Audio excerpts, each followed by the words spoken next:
Ok, salut tout le monde et bienvenue ici à Class Sound Studio. C'est l'un des studios les plus puissants que je connaisse. J'ai eu le privilège d'enregistrer une chanson ici et je vous donnerai l'occasion de l'écouter. Plusieurs hommes de Dieu ont souvent eu à organiser les programmes intitulés La piscine de Bethesda. Et même, il y a plusieurs congrégations religieuses qui s'appellent Bethesda. Il y a plusieurs institutions chrétiennes qui s'appellent Bethesda. Et je vais vous dire une chose, si vous avez donné le nom Bethesda en référence à la piscine miraculeuse de Bethesda, alors sachez qu'il y a 5 malédictions qui se cachent derrière la piscine de Bethesda. Je vais donc vous remettre d'abord dans le contexte. La piscine de Bethesda, c'était une piscine où un ange venait agiter l'eau selon son bon vouloir. Et toute personne qui avait une maladie quelconque, qui plongeait dans l'eau était guérie. La première personne qui tombait dans l'eau de cette piscine-là était guérie. La première malédiction qui s'attache à la piscine de Bethesda, c'est la pauvreté. Dans la piscine de Bethesda, les gens qui viennent de la piscine de Bethesda, ce sont les gens qui sont pauvres. Ils ne sont pas seulement pauvres physiquement, mais ils sont aussi pauvres spirituellement. Les gens de la piscine de Bethesda, c'est des gens qui ne pensent pas qu'ils peuvent réussir quelque chose malgré leur situation. C'est des gens qui sont pauvres.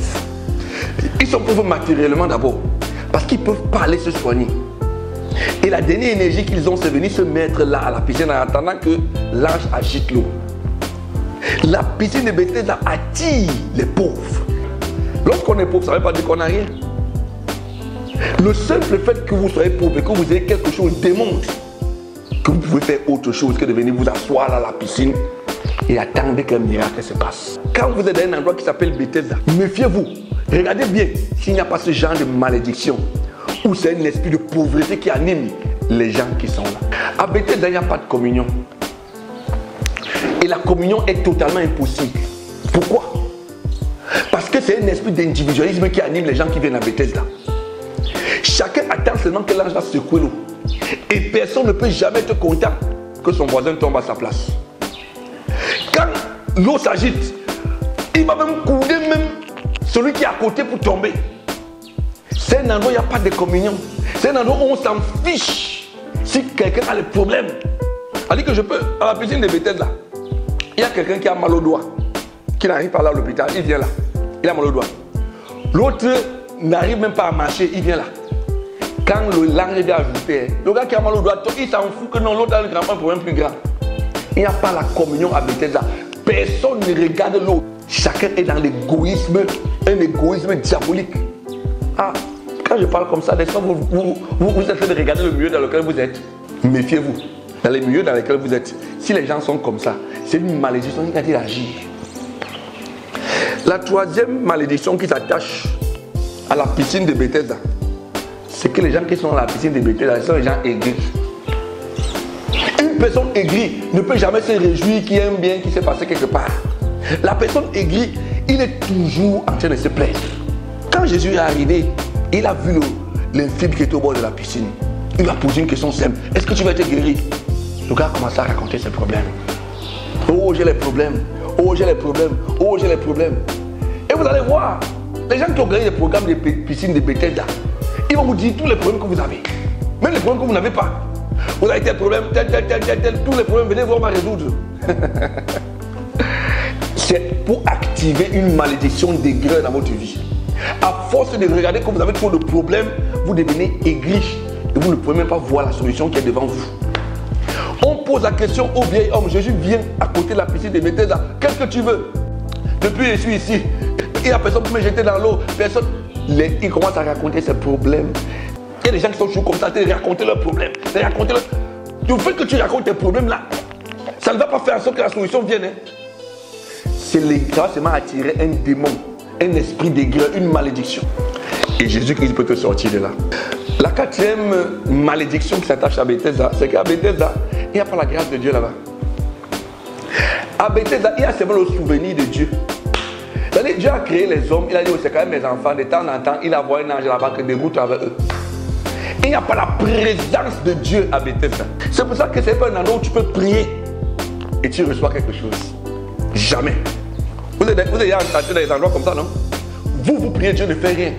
C'est quand l'homme de Dieu, entre guillemets, prie que Dieu exauce. Non. C'est-à-dire que la piscine de Bethesda, c'est un endroit où il n'y a pas la présence de Dieu. Les endroits où il n'y a pas la présence de Dieu, il faut qu'un homme là entre pour qu'il y ait une manifestation. Tant que l'homme là n'est pas là, il n'y a pas de manifestation. Vous priez chez vous, il n'y a pas de manifestation. Parce que vous êtes dans un endroit qui est maudit. Quelque chose que vous priez chez vous, rien ne se passe. C'est quand vous allez entrer là-bas. Et lui-même vous dit, quand vous allez venir ici, c'est là où le miracle. C'est un esprit diabolique, c'est une malédiction. La piscine de Bethesda, c'est dangereux. La dernière malédiction qui s'attache à la piscine de Bethesda, c'est que c'est un esprit de désespoir. Priez comme vous voulez, Dieu ne va pas vous exaucer. Pourquoi? Parce que c'est un endroit où il n'y a que le souvenir de Dieu. Les gens qui sont là-bas n'ont pas la foi. Les gens qui sont à la piscine de Bethesda, ils n'ont pas la foi. Hein? Ils sont là malgré eux. Et beaucoup de personnes sont comme ça. Ils vont encore aller où? Je reste seulement là pour que si peut-être je suis guéri. Mais un homme qui ne marche pas la foi ne peut pas avoir la tutilité de Bethesda. Que tu vas résoudre ta vie à venir t'asseoir dans une piscine pour attendre que tu sois guéri? Jamais. Moi j'ai vu des gens, ils infiment, mais ils réalisent les choses dans son intimité. Ils ne restent pas là pour attendre la guérison avant de faire quelque chose. Ah non, que le Seigneur me préserve de l'infimité, parce que je ne suis pas sûr que j'aurai le courage.